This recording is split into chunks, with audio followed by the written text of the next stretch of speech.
Greetings, greetings, greetings, everybody, everywhere. Just let me get this set up. Just wish that I didn't have to go live in order to set this up, and I'm sure there's a setting on there, and I'll work with that later. But for now, welcome to the show. We've got a lot of things to go over. I don't have much in terms of news and content, but I certainly do. But what I do have, just checking some things here. You guys can hear me and all, right?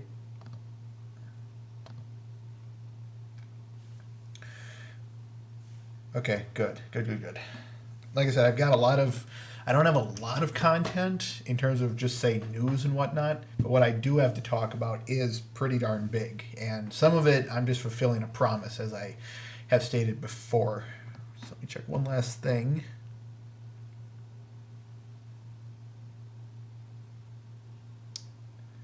Yeah. So it's just you and me, Mr. Ben. Maybe someone will drop by. Maybe not. Doesn't mean that we can't A, have a show, B, it can't be good, and C, doesn't mean you and I can't just make something out of it. Might not have a lot to say, but meh. So be it.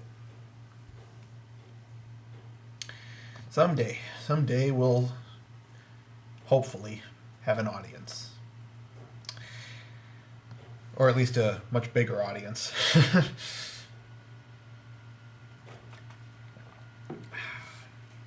Anyway, where to start? Why don't I start with, yeah, really, that's more than 5 people, even 10 or more importantly. But, hey, you got to start somewhere. And if we're experiencing a bit of a low, then maybe there's something to be said about that. Or maybe people are just spending their Saturdays doing something else. It's their Saturday. They can do with it as they wish. I'm doing everything I can to advertise it. It's not like I don't want this to be just some small hidden away thing between just you and me. But there is only so much I can do. Hopefully we'll get through. You know, it's like one of my friends, Brony Tom. I talked to him a long time ago, and he said, it was back when I was building this website, which I'll get to that in a second. He said to me something along the lines of, just keep going. Something like that. Yeah, I guess that's the best way of putting it. He just said, just keep going.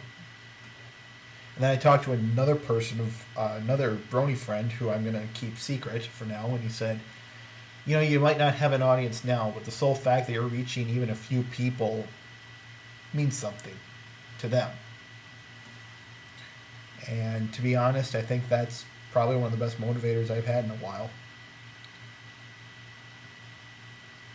Trying to readjust the screen now so that I can get your, so that my silly little picture doesn't, my little screen 2D picture that you guys see isn't on screen. I'm going to quickly try the 3D mix. How is that? Is that any better or any worse?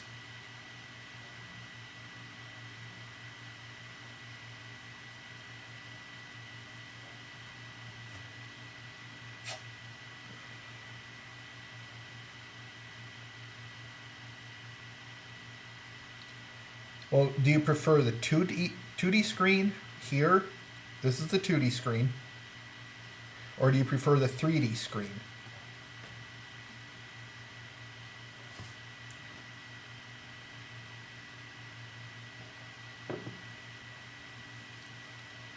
For those of you who will be viewing this in the future, if you want to leave me, send me an email saying what you guys like. You like the 2D mix or the 3D mix?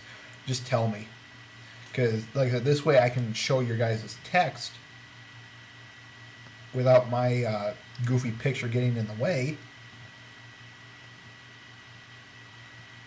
But at the same time, I know some people might not like the 3D perspective.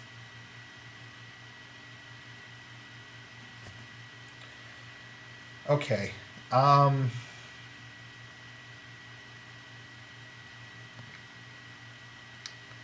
just a quick little experiment here. Maybe I can readjust this picture. Oh, looks like I might be able to.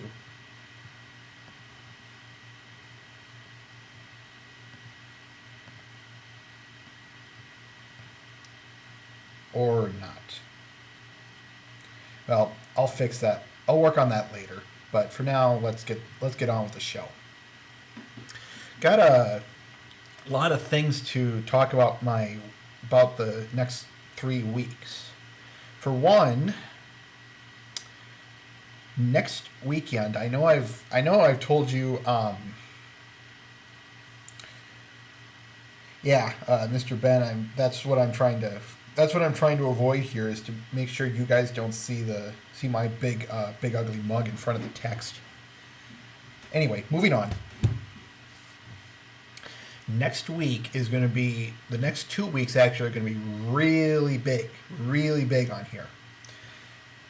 We're going to have, I know I've already told you this, Mr. Ben, but I'm just going to kind of remind you again, just for the sake of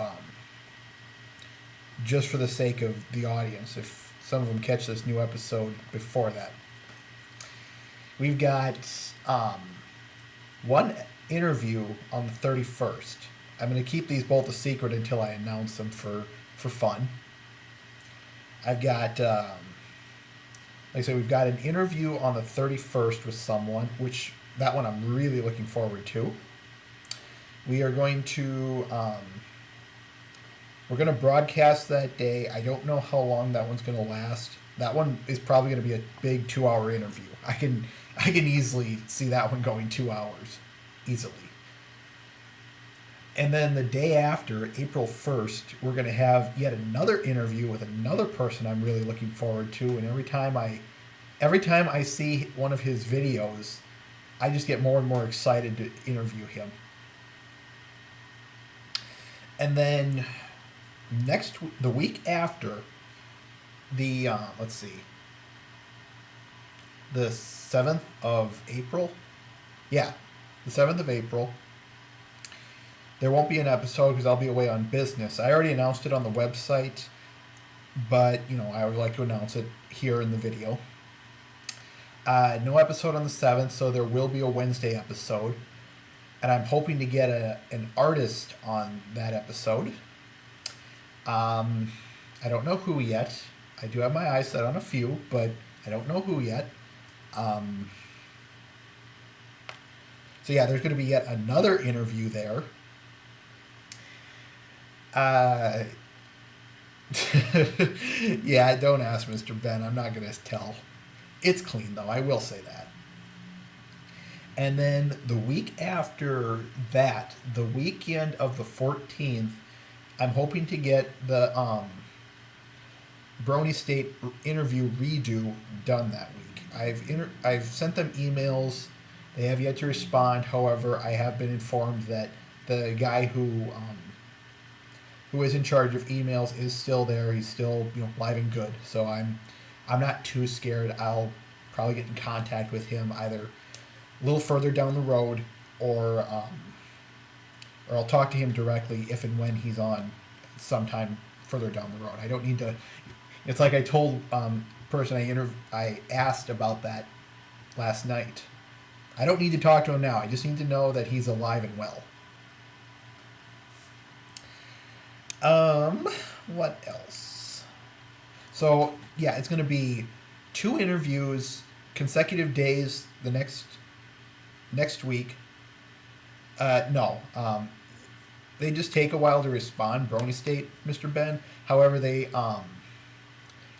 just haven't responded at all, like I said. And I know I was really future scoping here, and I think I'm guessing they didn't respond because they're either going to agree with it, or they're going to they just feel 4 or 5 weeks out future scoping is a little too much.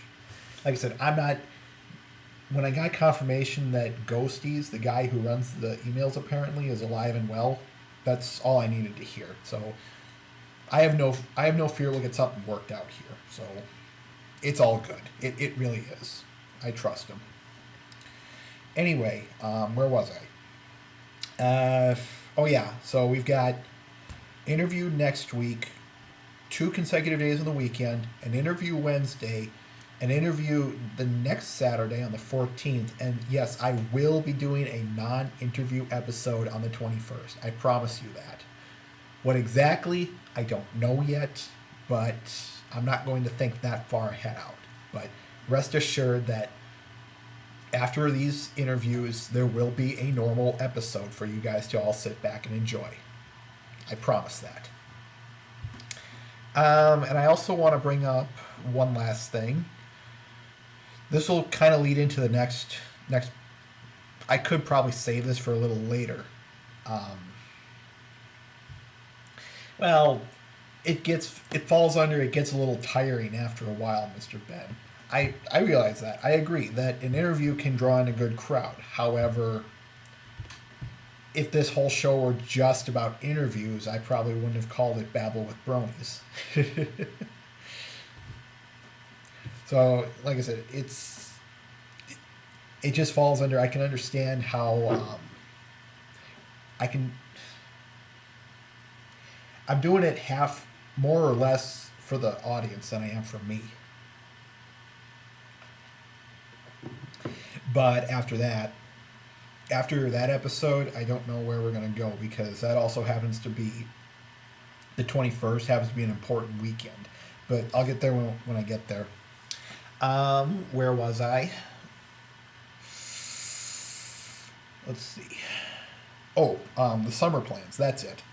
Don't forget, when the season finale is said and done. When that is said and done, we're going to go into our summer schedule. That is watching each episode, each individual episode, and then commenting and critiquing on it. I'm not sure how I'm going to handle 2-parters, and I don't know what I'm going to do about season 2. But I think that's going to fall under, we'll get there when we get there. And I'm not going to go through each episode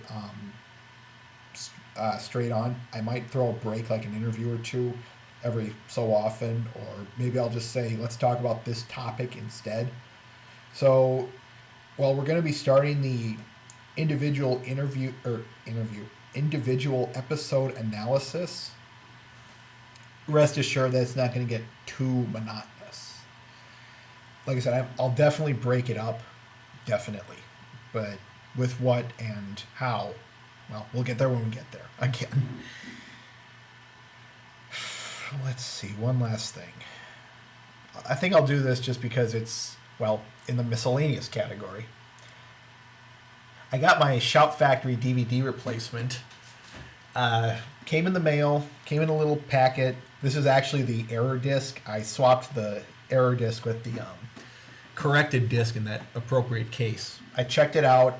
I didn't check the audio issue, but I assume that it's fine. What I did check was the last roundup on the corrected disc, and the derpy scene is preserved. So if you have the if you got that and you got a corrected disc, or had to get a corrected disc, I should say, thus far, derpy is still intact. So, hooray, huzzah! I was happy. I was satisfied. Well,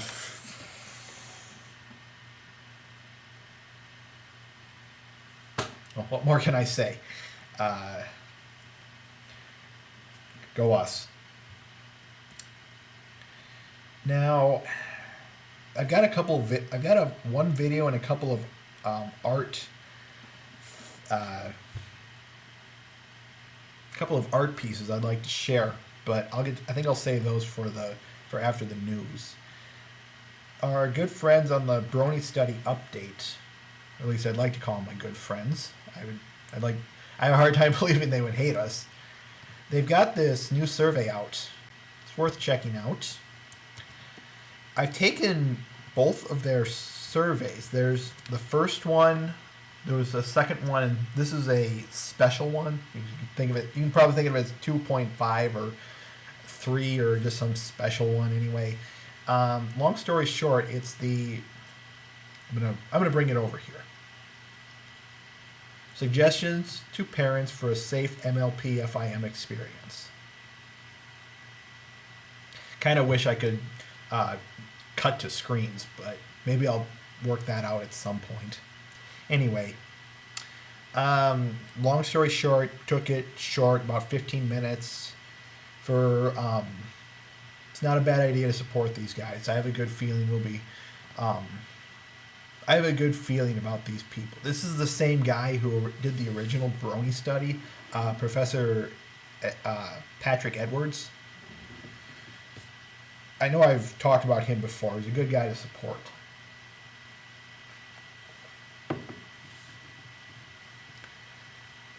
Now, speaking of surveys, though, if you're a fan of surveys, someone from the, let's see here, a lady named Maggie Mater, Mater.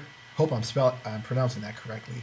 I'm just going to call her Professor Maggie just to make sure of it.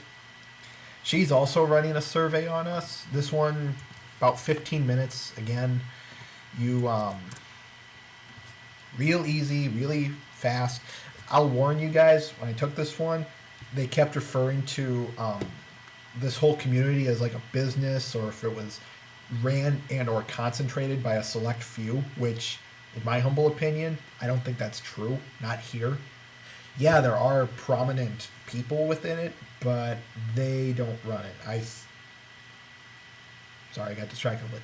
They don't control it, or... Well, they don't control it. That's what I'm trying to say. But check it out. It's a good survey.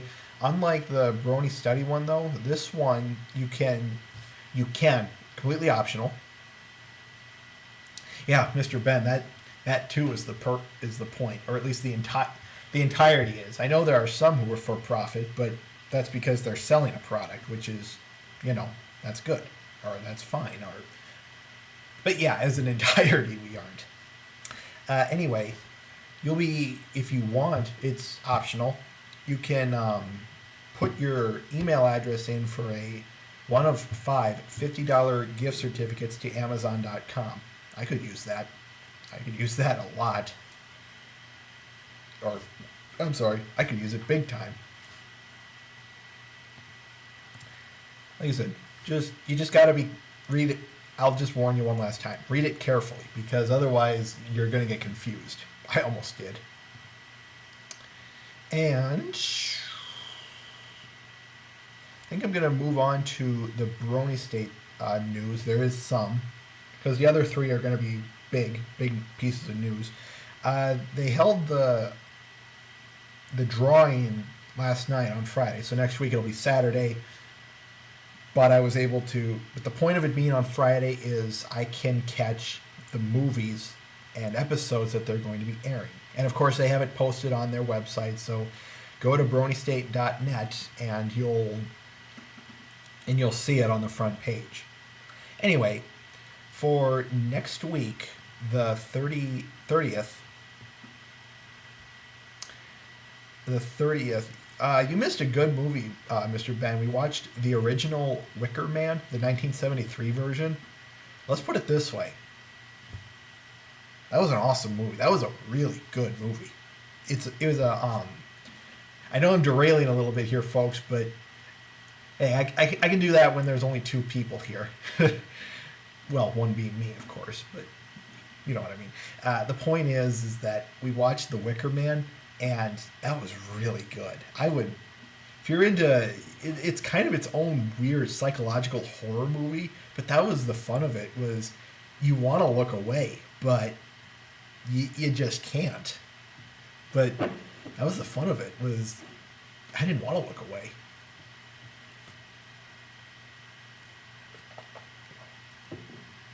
Yeah, something like that, a train crash. The A movie was Anchorman: The Legend of Ron Burgundy, and I'll be frank, it wasn't as bad as I thought it was, but to be honest, if I never see it again, I won't cry about it. But to me, the B movie was the star of the night of the two, and yeah, it was a really good movie. I loved it. Where was I? Oh yes, the A movie for next week on the 30th is The Karate Kid, the original one, the 80s version.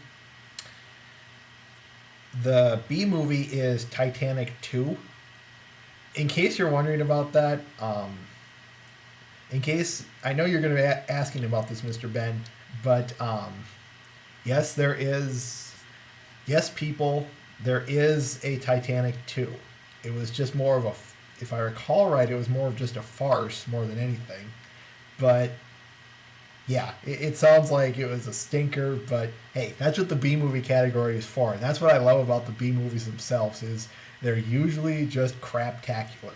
But that's the fun of them, is they're craptacular. Well, except Epic Movie, but I digress. The first pony episode is Party of One, and the second episode is Apple Buck Season.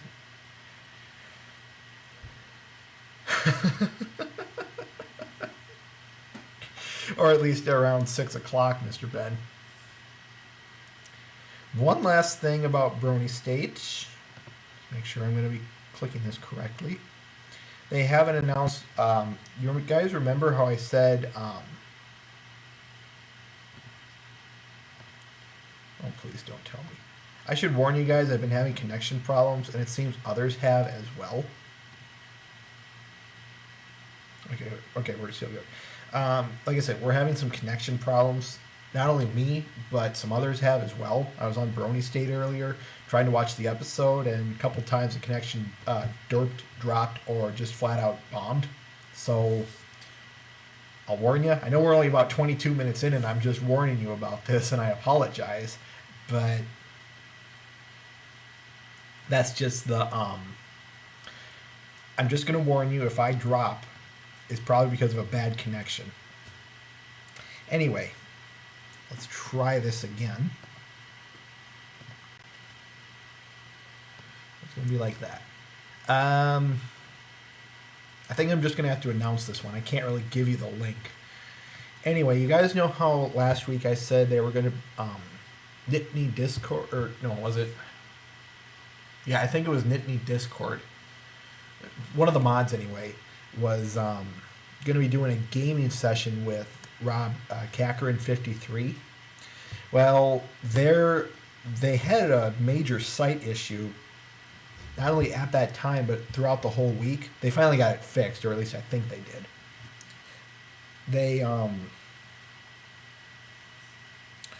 So anyway, they're redoing it this Sunday, the 25th.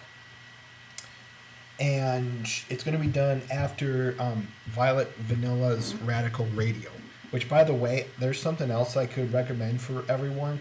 Check out on Sundays at, I think, 3 o'clock Eastern Standard Time, Violet's Radical Radio. It's kind of just as it sounds. What she does is, if you guys remember from the interview that got bombed, that was something I wanted to talk about, but never got the chance to. It's about an hour, Mr. Ben. And I've only been to one, and that's very unfortunate. I'm going to hopefully try and make tomorrow's. But there is a lot of things I need to. Anyway, runs for an hour, and I'm hoping to ask them about that next interview. Or maybe I'll just bring her on at some point or something anyway. Point is, after that, stick around for the gaming session. Because that's when Nittany Discord and Rob are going to be gaming. So, and there's same things, Left 4 Dead 2 and Counter-Strike Source. I said I'll probably be dropping by, so here's to you guys.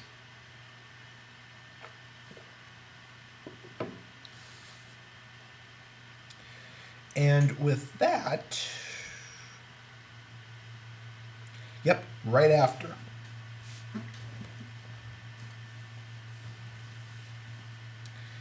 And I believe that is it for Brony State.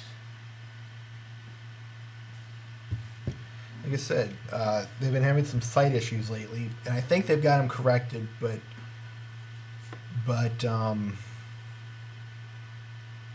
just hoping everything goes good for them. I really am. All right, now we're moving on to the big stuff. The stuff that, like I said, I'm fulfilling promises here. I'm just keeping my word. First off, I kind of want to get this one out of the way because it's a little bit off topic. Did you guys hear about John Delancey returning to doing another pony piece? Or he's done some more work in there. That's what I'm trying to say. And I'm going to call it right now, folks. I'm guessing this is the origin story, or at least the backstory between Discord, Celestia, and Luna. I'm going to call it as this is, that's what this is. We'll be talking about the Season 2 finale here shortly, Mr. Ben. But I don't know. I think that would be awesome if we actually got a backstory, whether it be the Season 3 opener, they explain this, and that'd be the perfect spot because the openings and finales are where they post this sort of off stuff. Kind of a hard to call, but you know what I mean. The Return of Harmony Part 1 and 2, the Season 2 opener, that kind of stuff. That's what I'm talking about. So that's why I think this is going to be where I think this is going to be. But the point is, I think this is going to be an origin story. And if this is an origin story, I, for one, welcome it. Now, two, I have a hard time questioning where in Tarnation are they going to fit him in otherwise. I know, I've said the staff is awesome, and I know they'll pull it off somehow, some way, if it is anything else. But a little backstory can go a long way. That's what I'm going to say. And the reason, as I've discussed, or as the canon suggests, to have Discord come back when he's sealed in stone by the current bearers of the elements of harmony, I find that a little hard to believe.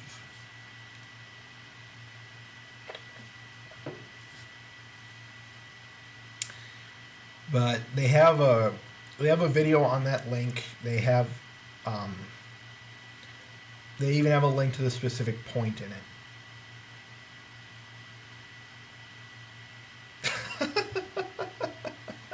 Mr. Ben.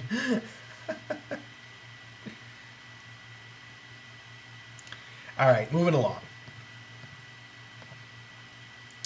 Speaking of the season finales, though, and this is where I'm fulfilling the promise. Here is the last night that I subscribed to the Hub on YouTube. I happened to get this little preview clip. I'm sending you the EQD link, but it has it on there. Anyway, I caught this on YouTube first, but I think the EQD article is a little bit better. Yeah, it was basically clones of the main six appear and they start fighting. Awesome! I don't know. Basically, I just went. I went like this when I saw the wedding piece and I knew there was going to be some.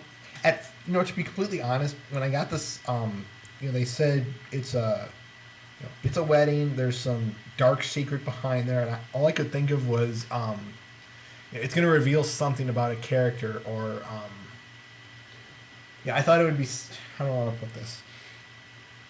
I didn't think it would be like this. Not one bit. There was nothing that I thought of that would say, evil clones of the main six fight against our heroines. I did not think of that for 1 minute. And then I see this clip, and I just went like this.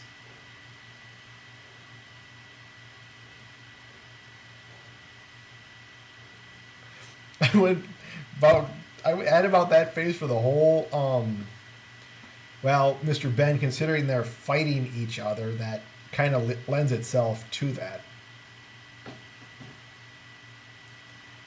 Overall, though, yeah, we can probably talk about that some other time. But to be honest, there's only been one incident that, you know what, I'm just not gonna talk about that. Not right now.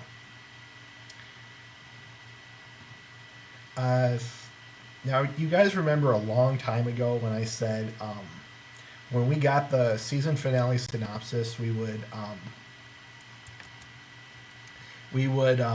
talk, here's the synopsis via Pony Leaks, by the way, that I said we would talk about predictions and prophecies and whatnot, or yeah, the predictions and thoughts of it. So yeah, that's where I'm fulfilling the promise here. So let's start talking about this stuff. So we've got this leak saying, so like I said, we've got clones attacking each other. We've got a royal wedding happening, which, by the way, that leak, or the Pony Leak, says Princess Celestia's niece, Cadence.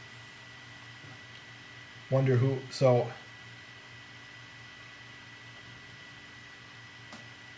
that would lend credence to another sister, but or another relative, direct relative, like a brother or something, but I digress.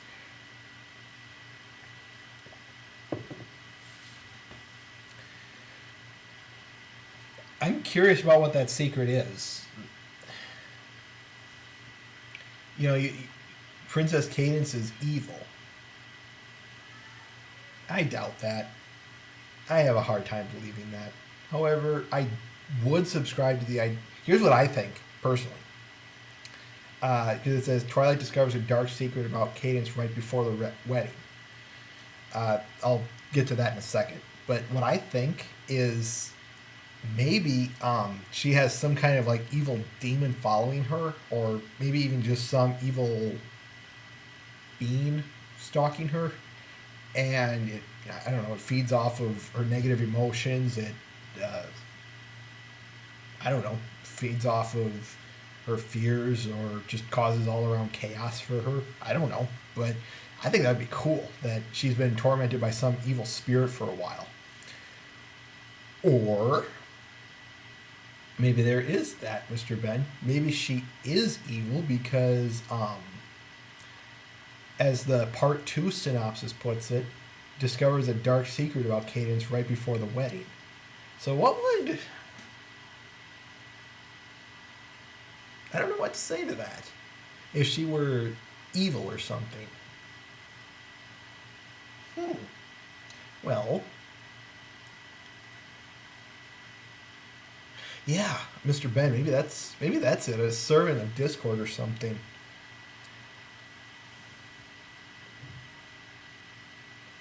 I don't know though. I have a hard time believing that she would be evil, or that they would write her that way. That doesn't mean it can't happen. And shoot, I know they would pull it off, but I honestly don't know what to say outside of it could be anything. But whatever it is, I would love to. After seeing that clip, I am so excited for this. I want to see this big time.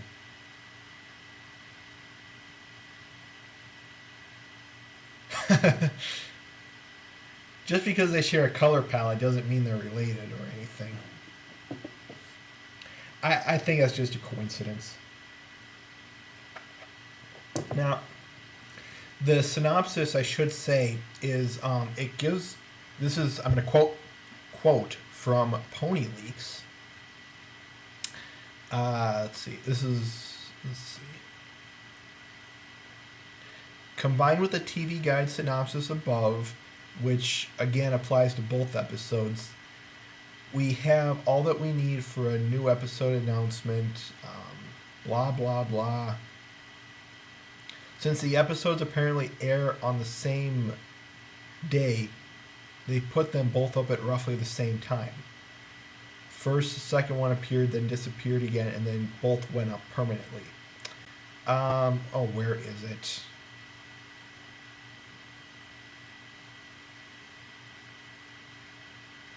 Somewhere in there. What I'm trying to say, folks, is that apparently it's going to be aired on the same day. So we're going to have part 1 and part 2 immediately follow each other. Time has yet to be confirmed, though. They're saying the same times, 1 p.m. EST and 1:30 p.m. EST. So I wouldn't be surprised. And to be honest, I don't know what to say to that. I love it when, the two parts come out like this, and maybe this is just them trying to wrap up the season before May starts, like this, or before May starts, before the summer season begins. I see what you did there, Mr. Ben. So I kind of have mixed feelings about that, though, because part 1 happens, and then you're given that week, and you're just building up the intensity, like, come on. But overall, I think this might be a good thing that they're giving us the 2 parts immediately after each other. It's certainly going to screw up my day, I'll tell you that much right now, folks. But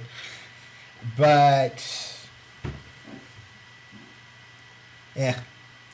Oh, by the way, I should remind you guys that there will be a gap in between that. If I recall correctly, they said the 14th will not have a, let's see. Next week will be the 24th episode. The 7th will be the 25th episode. So, yeah, there will be a gap in between these. So, the 14th won't have an episode. So, it's all the better to do an interview, in my humble opinion. And then the season finales. And with that, we move on. Just let me get one quick little thing set up here, folks. Okay. Now, I'm going to move on to the art aspect of this. Anyway, yeah, like I said, moving on to the art aspect of this. There's a person I follow named, his or her deviant art is called White Dove Creations. No, smooth.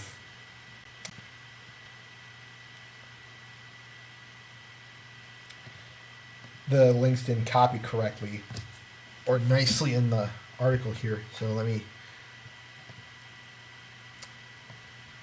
Come on, you. You're.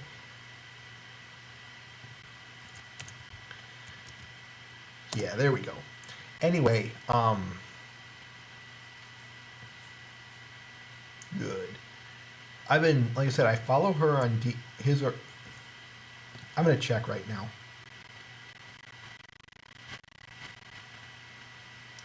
It's a woman.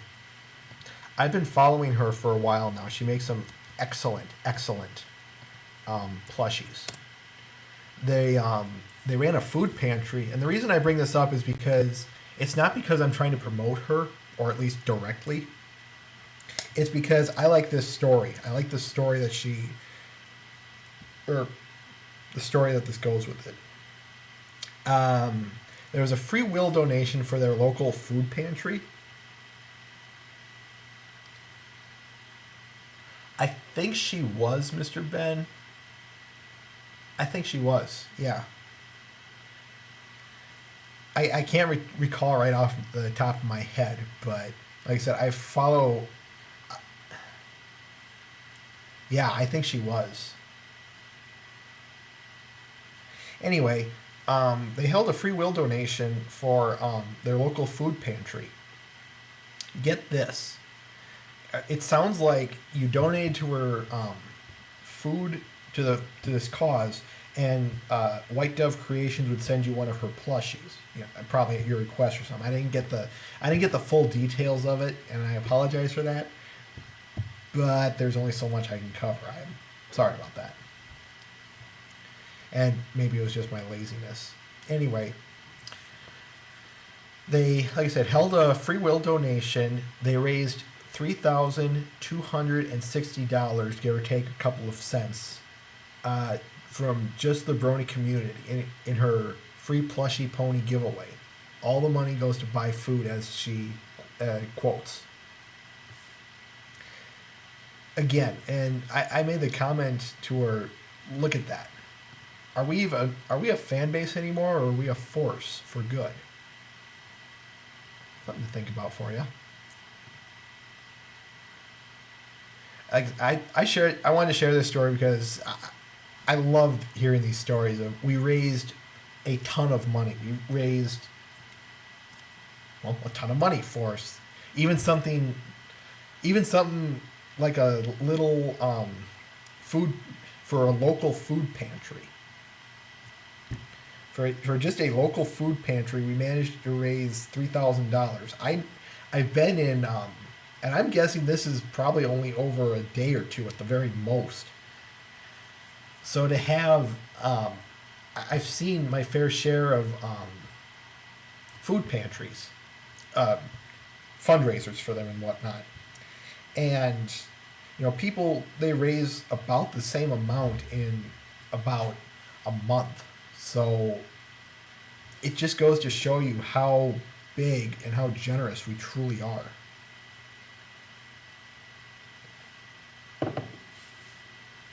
Something to think about.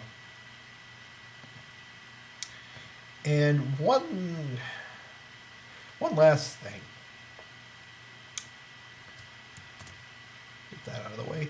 Our good friends at Brony Off have finally been kind of coming back into the play here.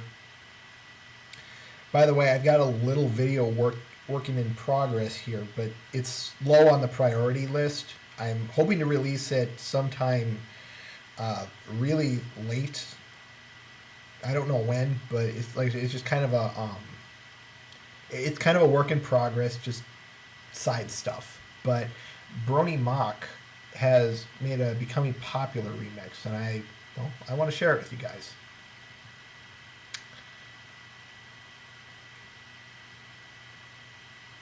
Just need to get things squared up here.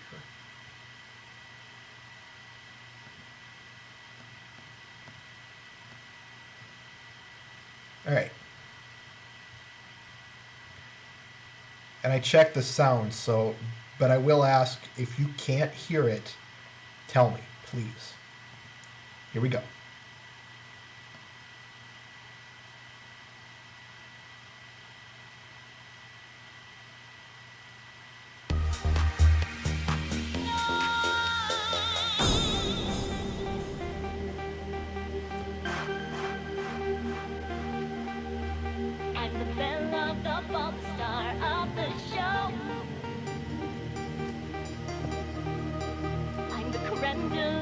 Not just another Jane Doe.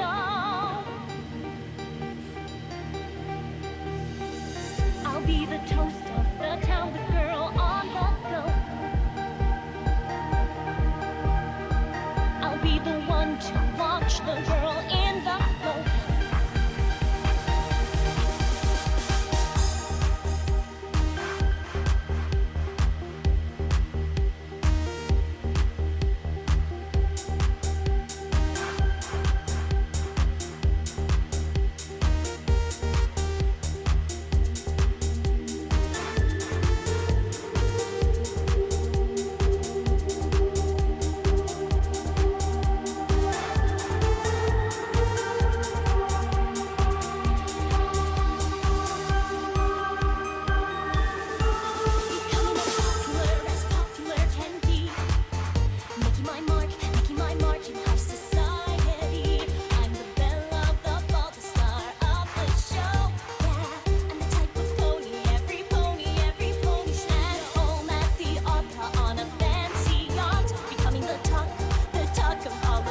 I'm always one to headbang to the beat.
there can be.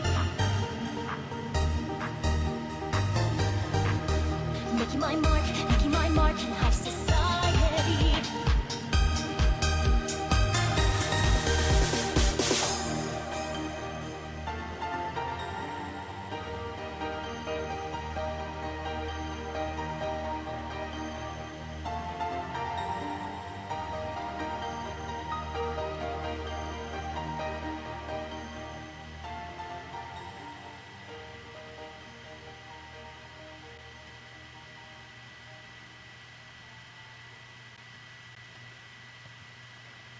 Ladies and gentlemen, Brony Mock.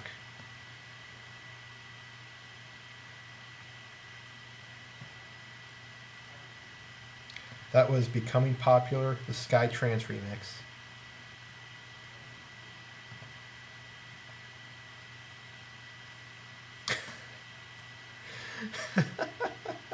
Oh, Mr. Ben. So let me fix one little thing here. And okay, we're good.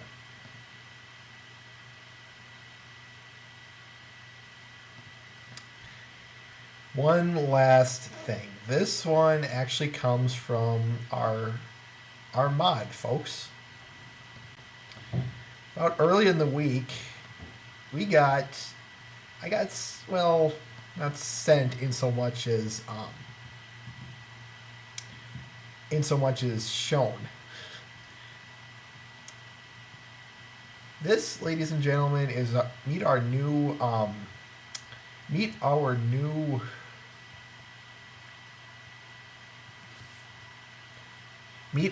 crew member, Eyesore.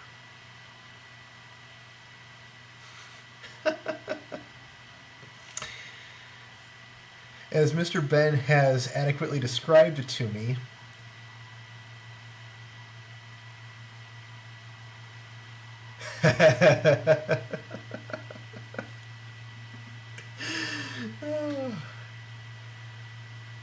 he quotes Mr. Ben has seen some fairly interesting things on this show even since before I became a mod. The one major consistent we have always had, however, were technical difficulties. It hasn't been one thing, it's been another. Props go to Pony Creator by General Zoi, Z-O-I. End quote. Ladies and gentlemen, Eyesore. So now, here's the thing. If we have something bad happen on this show, it's not going to be blame Discord or crap. We have a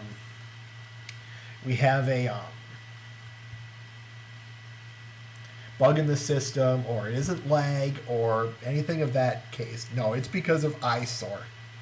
So, look at this, folks. We've got our own, hooray, we've got our own meme. I would be jumping up and down, but I think my enthusiasm kind of already speaks for that. To be fair, I am happy that we have it, though. But, there you go, ladies and gentlemen. Eyesore. The newest member to Babble with Bronies, and our own little glitch gremlin, you could say.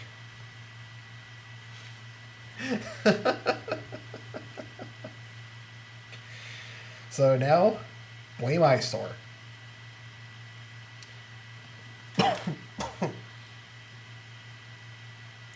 Not yet, you have. I have yet to see anything blow up in my face or bomb. So you have yet to strike, Mr. Eyesore.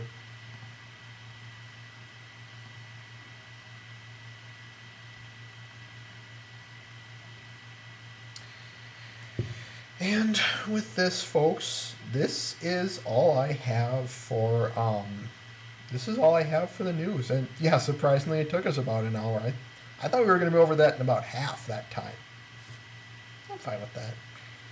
But now we turn the spotlight to the little characters. The characters in the background, the ones that the fandom loves, but of course, oh, is that so, Mr. Eyesore? You always do. I mean, crikey, you were the one who you had to have been the one who killed the Brony State interview. I can guarantee you, you're going to be the some kind of mastermind behind our upcoming interviews, and I wouldn't be surprised if you're not here at some point. So we'll be watching for you.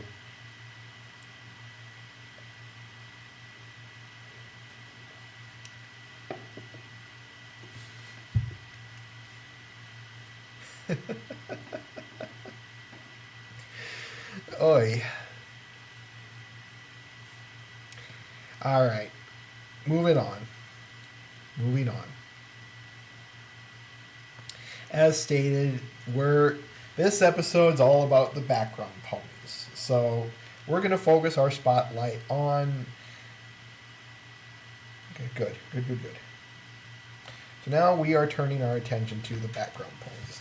The ones the fans love, the ones that we've named, we've characterized, that we've done everything short of being able to make them canon. But, you know, that would get weird. But, hey, what I mean by that is to have every single fan try and make a canon out of one single character would be everyone fighting over exactly how to characterize them. So that's what I mean. I just want to clarify that. Now, I'll be honest, I only have notes about Doctor Who's Vinyl Scratch and subsequently some of the characters surrounding her, like Octavia and McWish and Lyra and Bon Bon. However, if there are characters you want to talk about, please tell me, and we'll talk about them. But I just chose these three.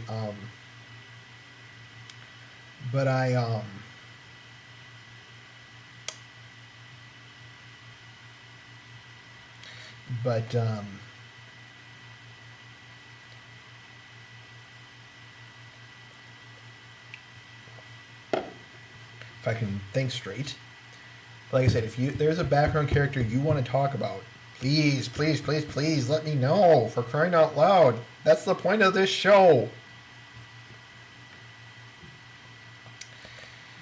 Oh, I will state, no, I will not talk about Derpy. Okay? We've already done that. And unless there's some new piece that you bring to the table, or I guess, yeah, I really don't want to talk about Derpy because we've already talked about her. Okay? I know Mr. Ben will say okay to that, but if you want my take on Derpy, go watch episode 5, okay? And I will state that if we have to, or I should say want to, carry some of these characters over to another episode, we can do that. I'm thinking also of doing... I was thinking more alongside that if we do that, though, it would be some of the minor characters, like, say, Zecora, Fancy Pants, and maybe some other minor background characters we talk about. But that's for another day. That is for another time. That might be the 21st we discuss that, but we'll see. Anyway, so since you want to talk more about, like I said, that'll be a future scope. Since you were saying more along the sides of Vinyl Scratch, Mr. Ben, why don't we start with her? Now, I mostly a lot of these notes I took on these characters were just more or less just some research notes and some personal opinions I have about these characters. But let me just start off by saying I want more Vinyl Scratch. I really, really do. I'm hoping... I don't know where or how they'd fit her in, to be completely honest, but yes, I would love to see more of this character. She looks awesome. I said she looks like she is, how did I put it? She looks like the ponification of a club scene. Like as if you were to take all that was of a club, and um,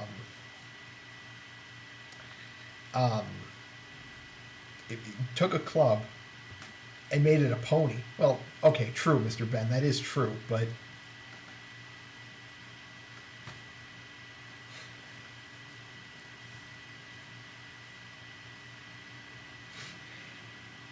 that is true. But I'll just give you a quick little history on her. As we all know, her first appearance is in the first season, episode 14. Now, yeah, you make a good point that she's only had about 5 seconds of airtime. And yet she's become easily one of the most popular background characters in the whole series. And her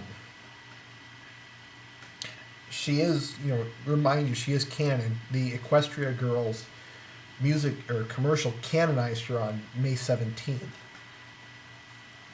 And I want to note there was a some of the other interesting pieces about her.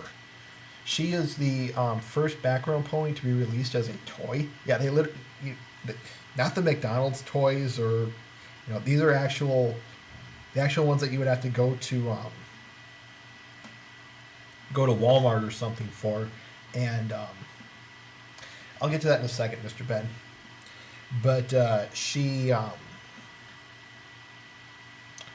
is the first background pony to be released as a toy, which no, there's a reason behind that it was pronounced Pone 3, Mr. Ben. And like I said, just give me a minute and I'll get to that. Where was I? Think about it this way, folks. How awesome is that? Here, the Brony fans, again, this just goes to show the power we have. We make this character so darn popular that Hasbro releases it as a toy. As in, I can go there, buy it, and go, yay! That's awesome. Now, to answer your question, Mr. Ben, the reason that it was pronounced Pone 3 is just an emphasis, because think about it this way. You watch the Equestria Girls, we get Equestria Girls, and it goes through its song. Now just imagine where it gets to that part, break it down, DJ Pony. What does that say? It's an ambiguity problem, because you could pronounce that Pony, Ponee, Pone, Pon 3. There are multiple ways to pronounce it. Yes, the fandom will say DJ Pony, but by stressing Pone 3, that's saying, fans, we heard you. It's a fan shout out. We heard you like this character. We've seen how you spell her name, and we want to tell you about that. But to say, like I said, Pony is going to create ambiguity, unnecessary and unneeded ambiguity. So Pone 3 specifies it. And speaking of that, I love what the fans have done with this character. They make Vinyl Scratch her real name, like Twilight or Rarity or Fluttershy, and her stage name is DJ Pony. Excuse me. Now, I know the toys seem to favor more or less DJ Pony than, say, Vinyl Scratch, but there was this kind of flew under the radar, but I caught it thankfully. At this year's WonderCon, Ms. Faust was there. I didn't stress that because, I don't think anyone from Anaheim watches this show, so I didn't bother to check it. Maybe I should have, and I apologize for that. But I think I did cover that Ms. Faust would be there. Anyway. John Josko had her, which, by the way, that's his name on his DeviantArt account. I suggest you watch him. Good man. He asked that she draw a picture of Vinyl Scratch, and I'll provide you the link here in a second. The world. Let's see here. Oh, here's a photo. If you look really closely at what she wrote on the picture, it says, what is it? First vinyl scratch from me. So to me, I agree with what the original article, that North Star comic he drew. I haven't caught that, but I'm gonna have to search for that now, Mr. Ben. Thank you. What I was gonna say was, with this in mind, I'd like to think that it's exactly that. Vinyl scratches her, and of course, with Miss Faust brings it down. That says volume, but I should say when any staff member speaks about the show like this, unlike most fans, I hate to jump to canon conclusion, or to the conclusion that it's canon. But usually there is a case of, I will say that, yeah, in this case, Vinyl Scratch is her real name. DJ Pony is her stage name. It's up for debate. Like I said, I agree that it's Vinyl Scratch, DJ Pony. They're the same thing, just one's her real name, one's a stage name. But, one of the things I do want to talk about this character is I love it how she has how in the fandom, they always are pairing her up with Octavia. And this is kind of half of a segue to Octavia as well. But much like Lyra and Bon Bon, these two can't be, these two are hard to speak without mentioning the other. And yeah, you make a point there, Mr. Ben. I love these two. I personally love these two a lot because it's classical, it's very, classical music versus more modern music. Not necessarily pairing, it's in a shipping pair, Mr. Ben, but I think I know what you mean.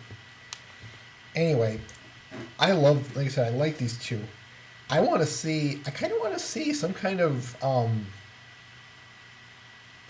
and I do like how ultimately there might be rivals. They make them rivals, but at the same time they make them friends. Again, I like that. But what I want to see is, I would like to see these two interact with each other. I know that won't happen, but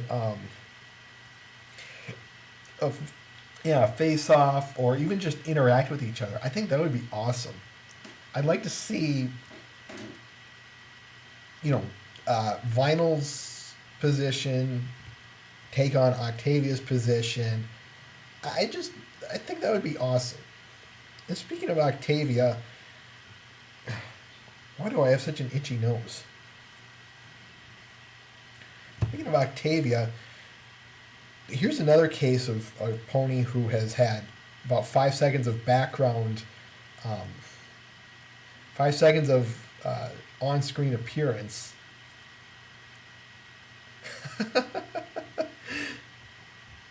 A modern composition. Hey, I've heard that stuff, Mr. Ben. I've seen strings play a mean, fast piece. Mind you, it was a violin, but I digress.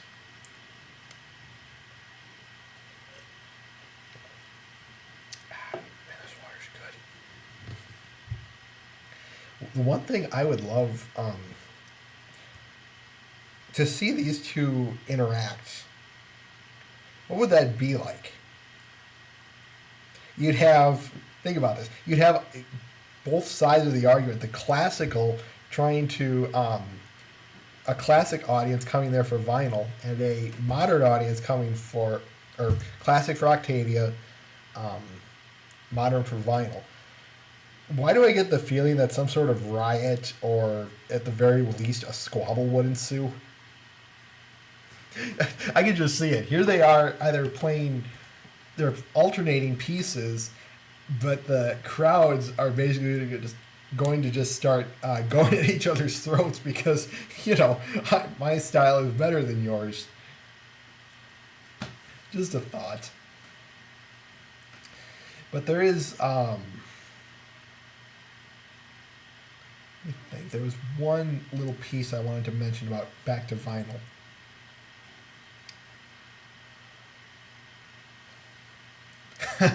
They fight and suddenly they compromise. Now that you mention that, Beethoven dubstep.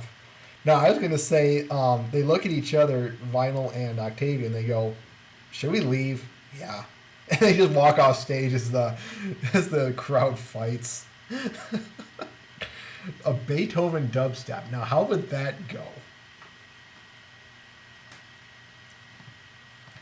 Oh Lord.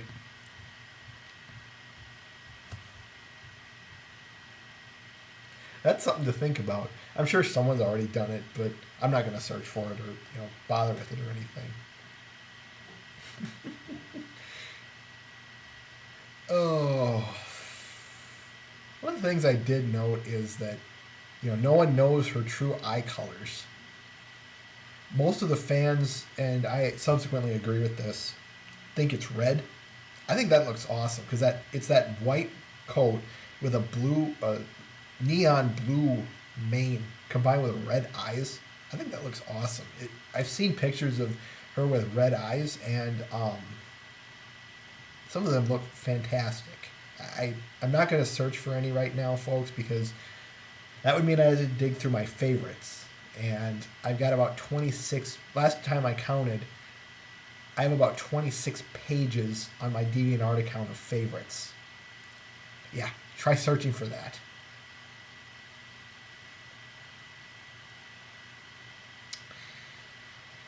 So I think that's about all I really have to say about Vinyl Scratch. Mr. Ben, do you have any ideas about her before I move on? It's a medical condition.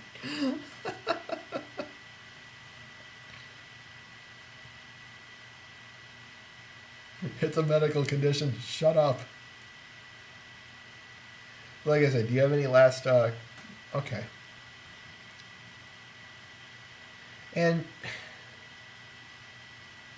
No, wait, that was a... Oh, no. Maybe one day we'll see Vinyl again. I know we've seen Octavia once more, but the situation was fairly appropriate for her, so I digress. We'll probably get back to Octavia here shortly. If not, I have Lyra and Bonbon or Doctor Who's? Who do you want to talk about next?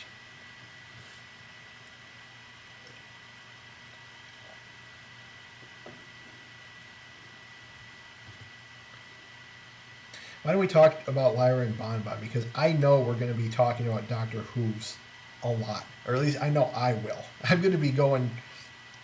I'm basically going to be turning the nerd mode on there, folks. So I'll warn you when that does.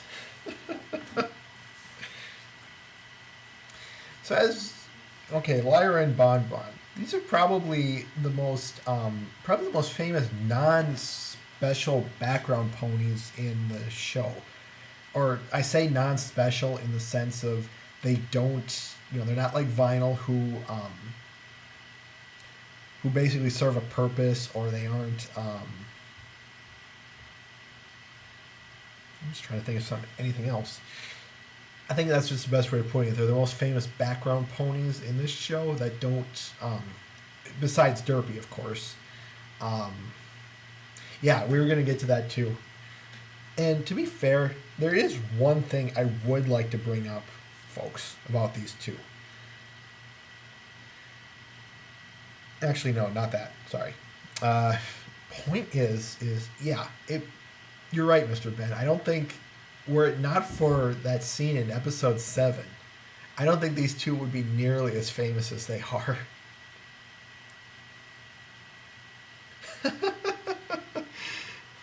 Well, how weird is that?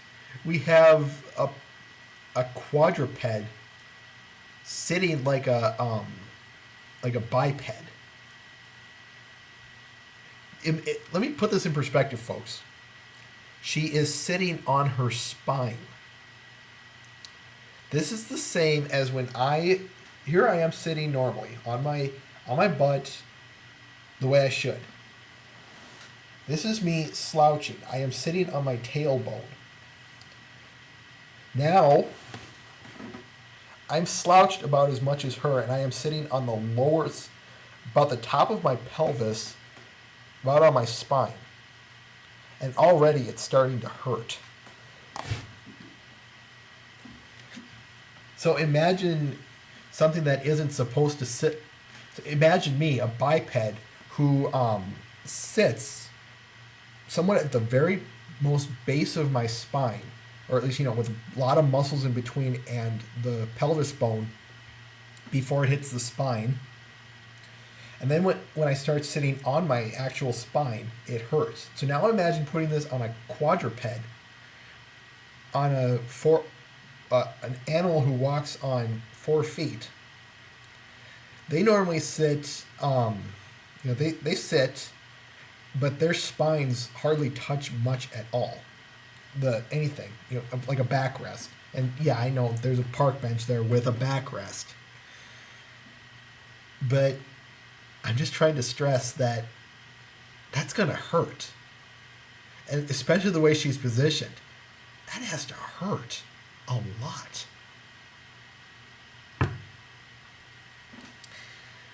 But moving on, there is one thing I do like about this, though. I love Lyra in particular because I love this concept that the fans have thrown at her, that she's a pony who loves the idea of, at the very least, she loves the idea of finding out what humans are like, and at the most extreme, she wants to become human, or at least, travel to our world or become one of us or something.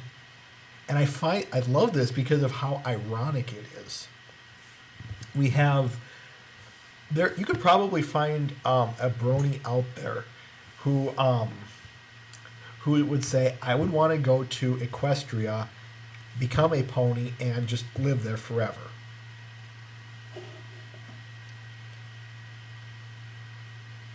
Yeah, Mr. Ben.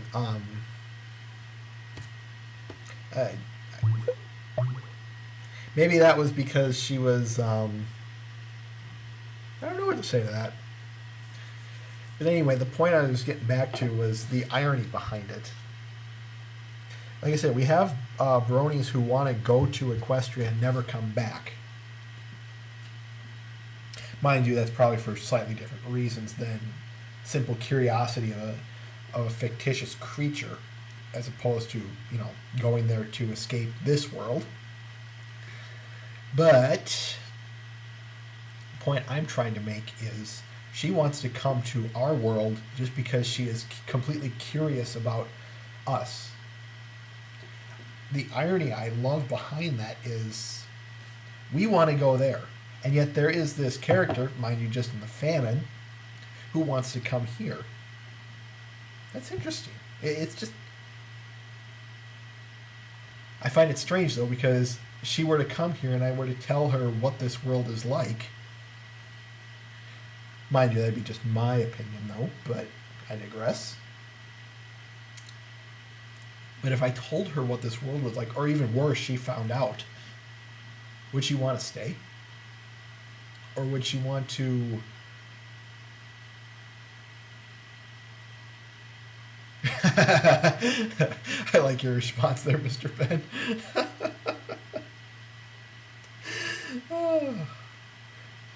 Hell no. Forget that stuff. Yes, I'm keeping it clean. And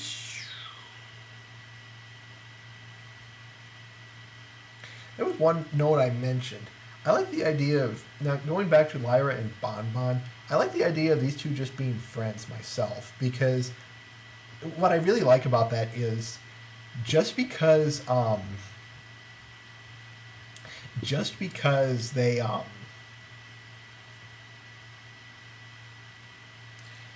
how did I put it?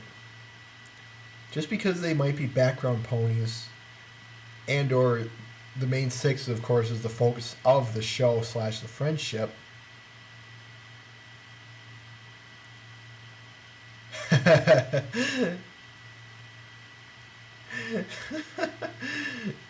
Firmly glued to his face. I take it you would want to ship these two, eh, Mr. Ben?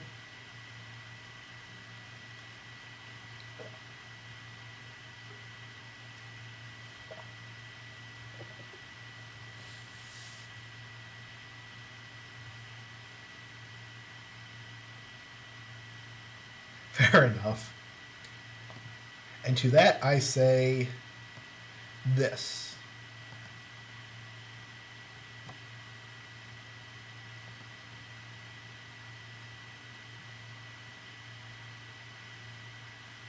Mwahaha. Eat it. Eat it.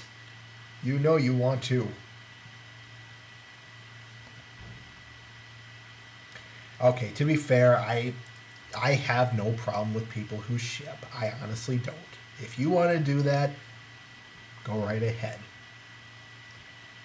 I will say, however, that yes, I do like that comic for what it has to say. So, like I said, you want to do it, it's your fanfic. Go ahead.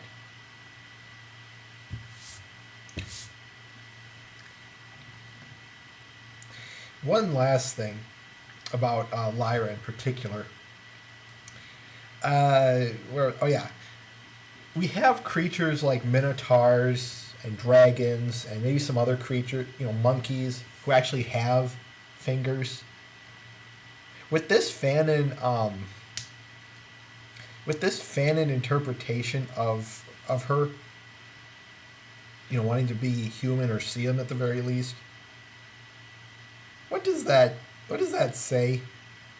You live in a world where other creatures are very humanoid, some of them very humanoid in appearance, and you are you're fairly far removed from them. Just something to think about.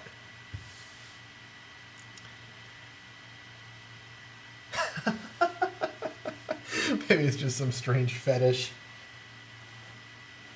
Well, that would explain her desire to walk on two legs, as I've seen some fanon things like comics and whatnot do. Perhaps.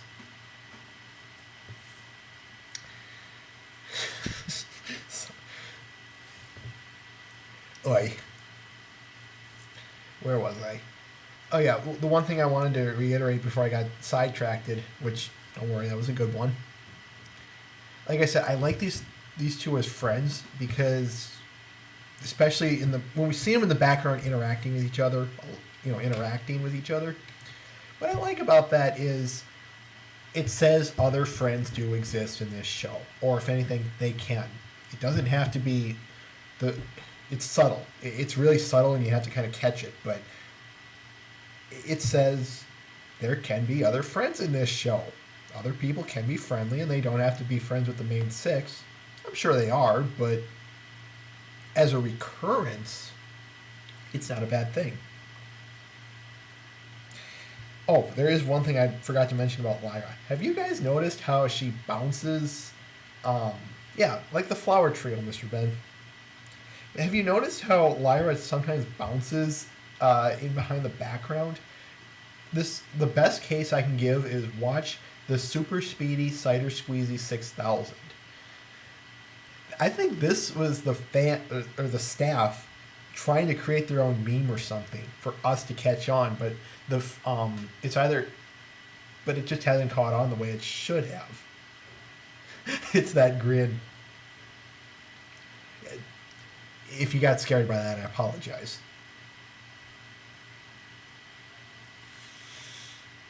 Never again. Never again. You said that. I know. Let it go. Anyway, back to what I was saying here. Like I said, check out the Super Speedy Cider Squeezy 6000 for an example of this. There's another one in the episode The Sonic Rain Boom.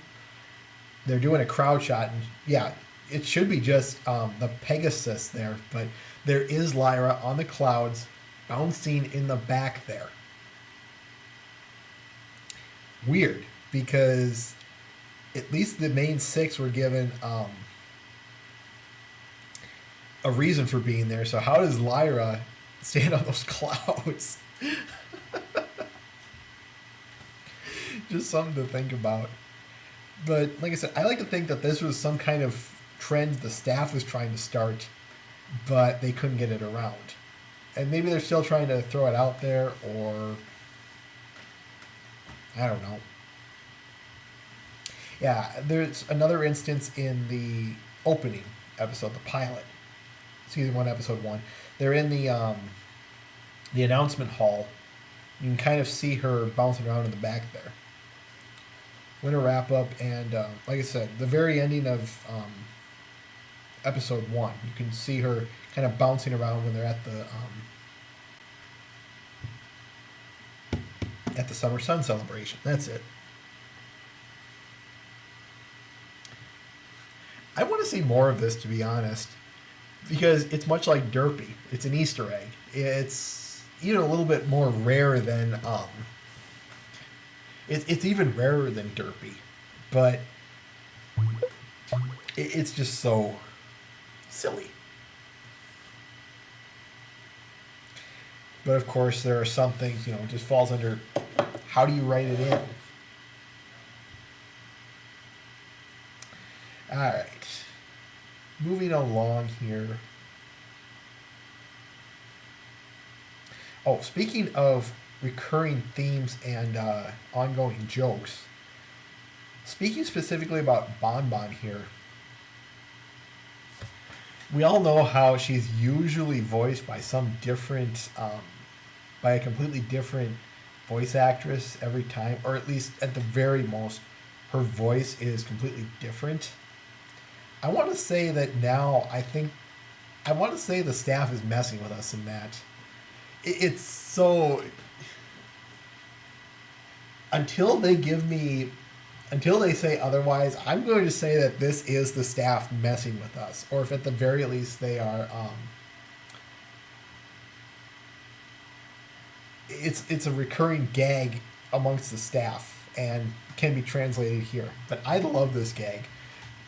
Heck, if they ever had the case where they gave Lyra and Bon Bon speaking roles, or they actually named them or something anyway, and every single time, even after that Bon Bon had a completely different voice, I would love that. I would love that so much, because consistency, what's that?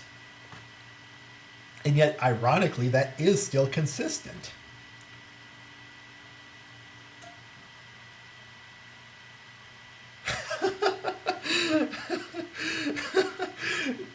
Yeah, Mr. Ben, that pretty much sums it up. Hey, I just had a wicked idea. So we have Lyra who wants to be human, and we have Bon Bon who can't keep her voice consistent. Maybe there's a reason these two are always put together in the same scene, because they're both oddballs, but it's probably one of the strangest of reasons too. You have one who wants to be human, and another who is one who wants to be human and one who can't keep her voice consistent. That's just a thought. It's just a completely strange thought. I didn't remember that. Maybe that's, for anyone who's watching this, take that into consideration.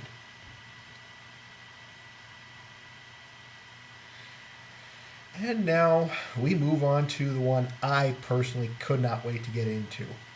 Unless, Mr. Ben, do you have anything more to say about these two?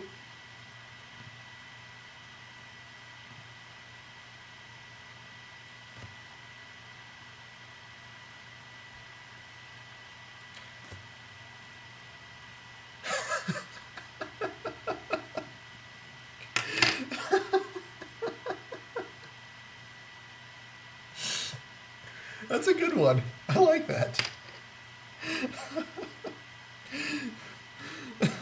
Get the phone. Let's phone prank some more ponies. Yes, this is the IRS calling. You are behind your payment. Click.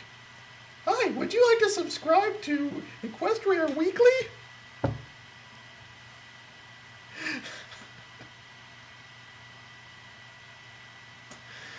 Oh. Okay, moving on. As I said, we are now moving on to the character I wanted to talk about for a while now. As a matter of fact, I didn't know at first if I wanted to make this guy a separate episode or his own separate episode or combine him here. And to be honest, I think I'm happier I put Doctor Who's here with others, because I don't know if I could make an entire episode around this character.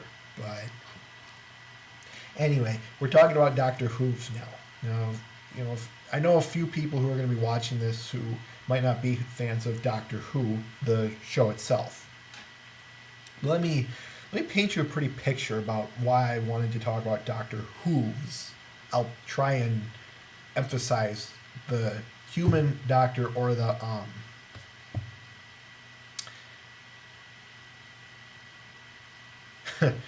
either. I'll just try and enunciate the two to stress the difference. Anyway, so we've already discussed. I know I threw my idea that the hourglass cutie mark just meant we couldn't come up with anything, so we're just throwing. They couldn't come up with a cutie mark to put on this character, so it just means we ran short on time. By the way, Mr. Ben, where did you start?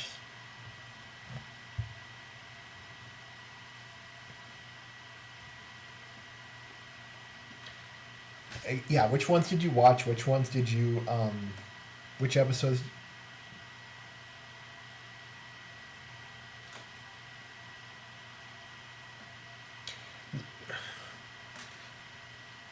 I'm meaning with which episode? Like, did you start in season 2, episode 1, season 3, episode 5, 4, season 4, season 5? Where did you start? That's what I mean.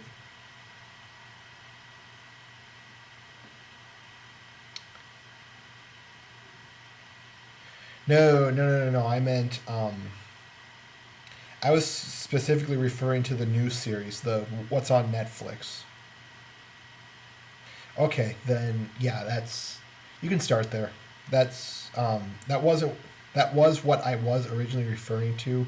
However, we'll talk about that some other time. Anyway, the point is that let's talk about Doctor Who's the pony.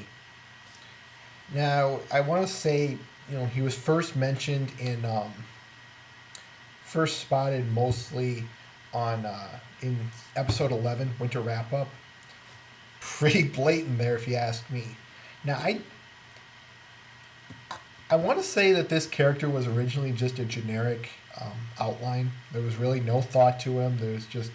He just serves the purpose of a background character. But as I stressed, I don't know if I stressed this or not before, you put a brown earth pony, I guess it could be any, you put a brown colored pony with spiky yet short hair and an hourglass cutie mark. If this was a complete accident, if there was nothing, if no one on the staff was a Doctor Who fan, let alone they at least did not have any idea who David Tennant is. We'll get to that in a second. They have absolutely no idea what a mother of all coincidences. However, I have a hard time believing that. I have a very, very hard time believing that whoever designed this character didn't at least have some sort. Didn't have the Doctor in mind. Mind you, this was kind of before they caught on to the brony phenomenon. Kind of. but I'll get to that in a second here. They you put, like I said, David Tennant, the guy who plays the 10th Doctor, he wears normally brown clothing, especially a big brown trench coat. He's got spiky hair throughout most of the seasons, and it gets a little longer in the later seasons. And like I said, he travels all of space and time. Someone is going to catch on to that when you've got an adult following like this. Now, I'll stress that Doctor Who is for anybody, older kids on up. Anyone can watch this show. But it just still baffles me that if this was completely coincidental, what a coincidence. Now, like I said, I warn you now, I'm turning the nerd on here. Doctor Who, for those of you who don't know, which I would highly recommend look this show up. If you're into a good adventure series with a good adventure series and something a little different from American television, this is especially for the Americans, check out Doctor Who. It's on Netflix. You really can't go wrong. It's easy to like. I checked this show out when I was, this was just after I caught on to the My Little Pony phenomenon. I checked it out mostly because Doctor Who's somewhat influenced me too. There was a couple of other outside sources, and I wanted to get around to watching this show even before I became a brony. But Doctor Who's kind of was the final push. Like I said, he was very minimal in me wanting to see this, but I will always credit that he was part of it. And eventually, no, I caught on to it, and like I said, I watched it. I loved it. I absolutely loved this show because it wasn't blow everything up, shoot everything. They actually had to solve the problem, usually in sometimes forced, half-assed, or put together in a weird way, but I don't hate that. I love the fact that they have to be creative in solving their problems. Yes, I have seen plenty of fan animation, Mr. Ben. Which I guess I've seen my fair share of it. So yes, I do know what you're talking about. And there is something I want to talk about Doctor Who's in particular that we'll get to in a second here. But first, he was spotted in episode. I want to get back to the history here. He was spotted in episode 11. Someone on 4chan's co-board started calling him My Little Time Lord, and from there on out, that's basically where it started. Now, I know what people are going to say, and I'm going to stress this again. I know there is one in... there is a Doctor Who's lookalike who's a Pegasus in episode 16, and to that I say, again, this was before Doctor Who's caught on, because we'll get to that in a second here. Now, backing up a little bit, in the Sonic Rainboom, no, that is not Doctor Who's. That is, I don't know, maybe his brother or something. Someone, I hate to give this away. There is spoilers here. Turning the spoilers on. There was a Pegasus in the latest episode, Hurricane Fluttershy, a Doctor Who's lookalike who was a Pegasus, just like from the Sonic Rainbow. And yes, this confused me and annoyed me a little bit. Someone, I think, actually I'm not even going to name this person's name. If you know who you are, you know who you are. But this person said to me, maybe it's his brother. And to be fair, I think that's the best explanation I've been given. And with that, I'm just going to go with that. Either that or they just needed a background pony. I don't know. But the point is either that's not Doctor Who's, or maybe it's just an imposter or his brother or something. and spoilers.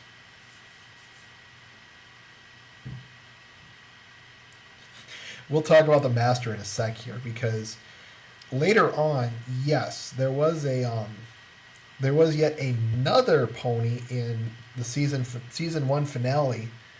You know, the blue Earth pony with the part blonded hair and the cutie mark with the hourglass cutie mark. Yeah, people personally at first I thought that was the Master, but I kind of threw this around a little bit and I said, no, he has to be Doctor Number 5. That's the best one that to me he looks the most like the fifth Doctor, Peter Davison, sorry. But the nice thing about this one though is that we see him again in and other variants of all things in Sweet and Elite, Season 2, Episode 9. And this is kind of where I want to branch off a little bit here, folks. We see, at most, we see the 3rd Doctor, the 11th Doctor, and the 3rd Doctor. I said 3rd, 11th, and the 5th. They say, I was reading his article, I was doing a little research on this. We've got, like I said, these 3 that we've seen. I like to think that they put those characters in there. I really do. So we've got 4 Doctor variants. Some of them,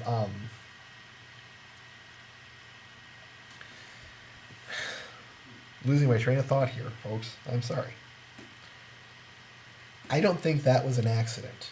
I like to think that the staff put these 2 new variants in the 5th one. They say the 5th one looks like a remake, and in between episode 9 and episode 26, that the two are just kind of a remix. But that's just it. I like that this is fan service. That's what I'm trying to say. There are a lot of Whovians who are bronies as well. And shoot, even the Doctor Who, the show itself has recognized Doctor Who's. They, on their website, every once in a while I get these pop-ups mostly from Equestria Daily, but I search their website, the Doctor Who website, and yeah, Doctor Who, at the very worst, recognizes Doctor Who's. They've at least mentioned him twice. And, yeah, we'll get to that in a second, Mr. Ben. And I want to just say this right now, folks. I doubt Doctor Who's will ever speak. I hope he does. Shoot, if there is one thing that I know that would just make me go, just fall over and probably die, it would be to have an entire episode dedicated to Doctor Who's doing a Doctor Who-esque adventure with the TARDIS, the sonic screwdriver, and all that fun jazz. Now you say, that'll never happen because they'd have to go through copyright stuff. Unfortunately, that is true. Yeah, But we're never going to see the TARDIS, the sonic screwdriver, we're never going to see those two things for sure. Now, what I would like to say, well, if he does talk, he'd better have a British accent. I don't care if even it's a faux British accent, but he had better be trying to be as British as he can, because especially the 10th Doctor is very, very British. Or if anything, I like to joke about it because I'm going to be spoiling things here. In the season 2 opening of Doctor Who, the revived season, the Doctor is knocked unconscious, and there was only one way to awaken him, or it was discovered by accident, but what woke him up? Tea vapor. Yeah, tea vapor. I loved that scene because just that. I thought, oh, he is so British. But I didn't hate that. Not one bit. That was awesome. End quote, or end spoilers. And then, yes. So we have, moving along now. I think it was. That wouldn't surprise me, considering Earl Grey is a British tea. Anyway, moving along. And yes, finally, we get his canonical recognition in episode 15. Funny how, if you think about it, episode 14 canonized Derpy. Episode 15 canonized Doctor Who's. I highly doubt that. I don't think that was, planned. I don't think that was anything special, but just something to think about, that 14 canonized Derpy, 15 canonized Who's. Anyway, he was given a green tie, and of course, Dr. Who's was in charge of turning the hourglass.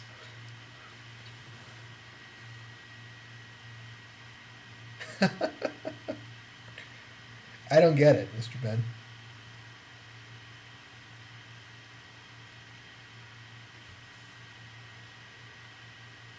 Oy. Anyway, he was given a green tie and, of course, meant to work the hourglass.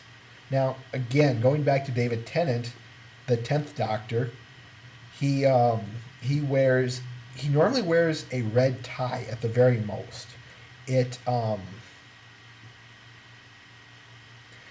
Sometimes it's blue, but usually it's a red tie.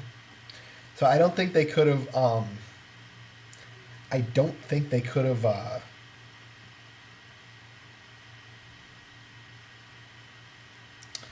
do I want to put this? That's probably about as close to it as we're going to get in terms of canonizing Doctor Who's. However, that's a great canonization. That's what I want to say. Now, speaking of it from the fanfic perspective, I haven't.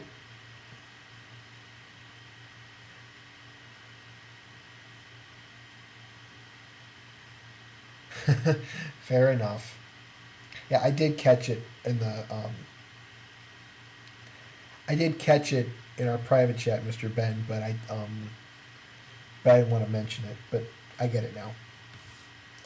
Anyway, now in fanfic, fan animation, or I'll just say the entire faninverse. This I can get behind. Let me rephrase that. I like what the fans do with Doctor Who's, because it's basically Doctor Who ponified. So, and this is one of those instances where you combine the best of both worlds and you get something great. And I do, and he's usually paired with,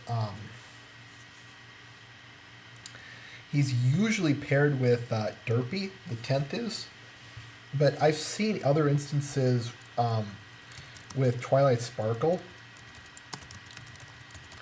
Just need to send a quick message.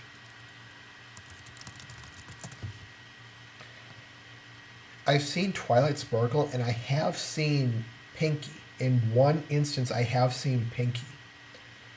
But, yeah, it's usually Derpy and Twilight. And I like Derpy. I like the fact that he takes Derpy with. I have no clue why, but I know why. But what I kind of like about taking Derpy with is,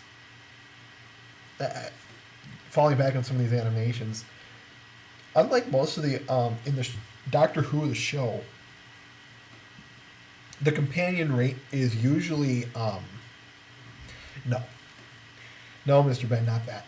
In the show, the companion is usually yeah, more or less just a sidekick, but you or he, there are a few guys who tag along, but usually only temporarily. The companions usually they sometimes can serve a big purpose of the plot, or they may not. But they're usually there. They're usually there to help a little bit, in whatever way they can. Derpy, on the other hand, I'm curious how she would help.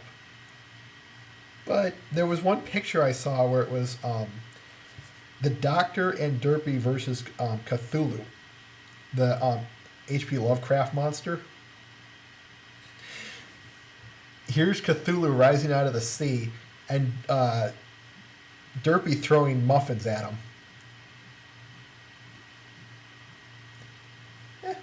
It's a fair fight with muffins. Now, there are two things in the fan inverse that I want to address really quickly. I've read a few, there was a short, I've seen two slight variants of Doctor Who's. Either it's just the ponified version of him, i.e., Doctor Who's was born in this universe on some distant planet, which it has to be Gallop Frey. There's no different. There's no. That's the way I see it. It has to be Gallop Frey. He was born there, and just travels the universe, much like Doctor Who in our universe. Or it's Doctor Who from our universe, who somehow accidentally gets stuck in the Pony universe. Now, to be fair, I like both of these scenarios. The first one, well, that's what I said, Mr. Ben, Gallop Frey. I was trying to stress it, because Gallifrey is where Doctor Who is from. But Gallop Frey, he was kind of the ponified version of it.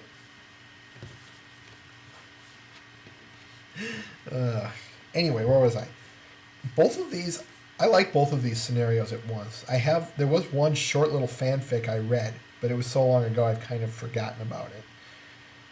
But the point I'm trying to make is, I like both scenarios, where it's he's either born here and just travels around doing what Doctor Who usually does, or it's the Doctor wandering into the Ponyverse, kind of trying to figure things out, kind of a fish out of water story, yet in typical Doctor fashion, he usually catches on just like that.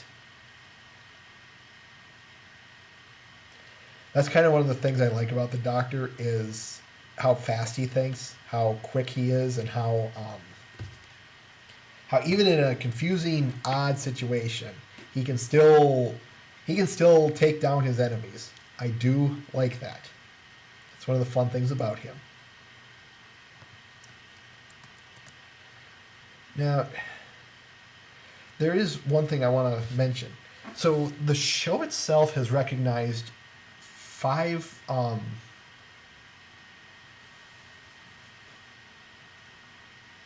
caught your message, Mr. Ben. Oi.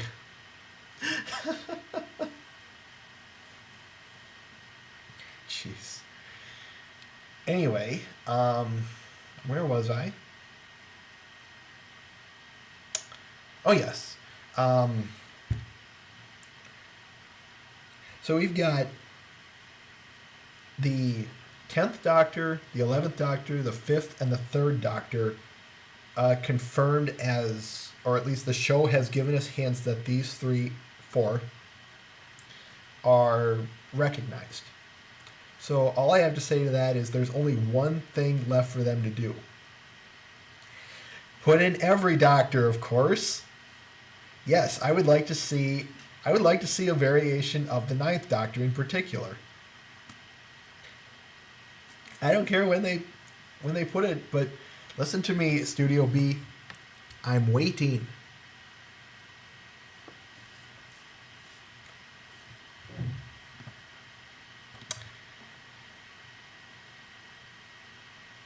And with that, do you have anything to say about Doctor Who's, Mr. Ben? Yes, all 11 of them. Worse yet, put them all together for the ultimate time paradox.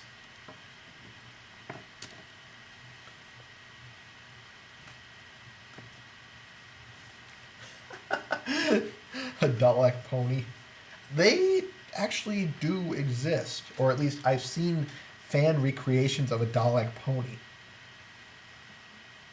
One wonders why they would do that, though, because if you've ever seen the inside of a Dalek, you'd realize what it is, and you'll get there short enough. I promise you that.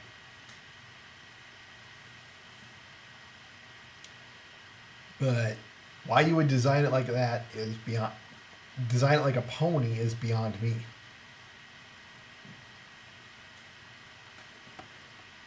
However, cyber ponies, on the other hand, that you could pull off.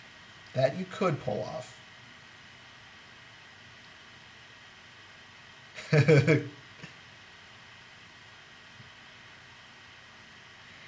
All right, we are reaching the 5 o'clock mark.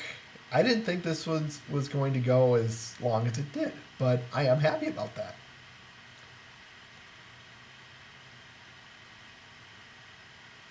Draconian ponies? What do you mean by that?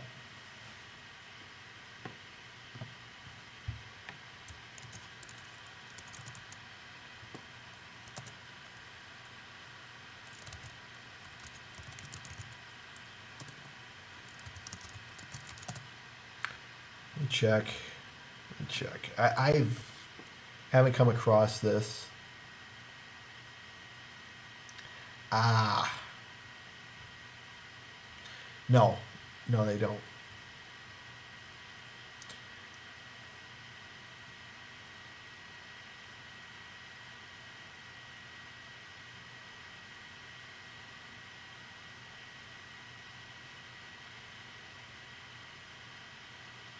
No, they don't at all, Mr. Ben. I'm looking at the article right now. Their only television appearance to date was in 1973, the 1973 serial Frontier in Space. That's probably, well, it's streaming good on my end. Well, that's all I'm going to say. Now, those I can understand that you would ponify. Those I can understand. I would even, you could even ponify,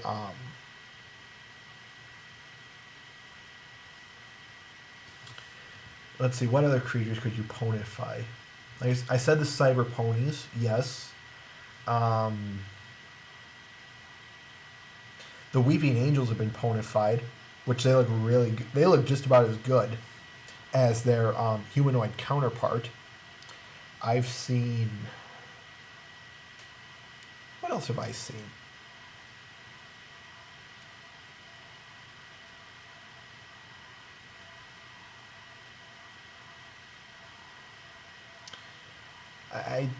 So yeah, I guess that's what that's all I've seen of ponified Doctor Who creatures.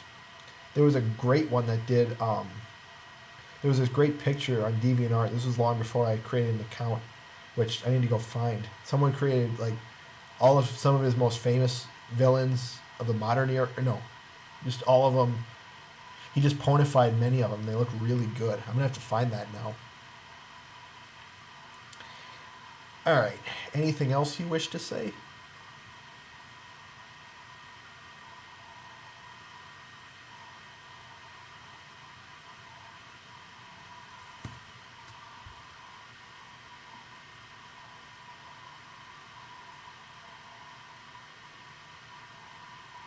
All right, then.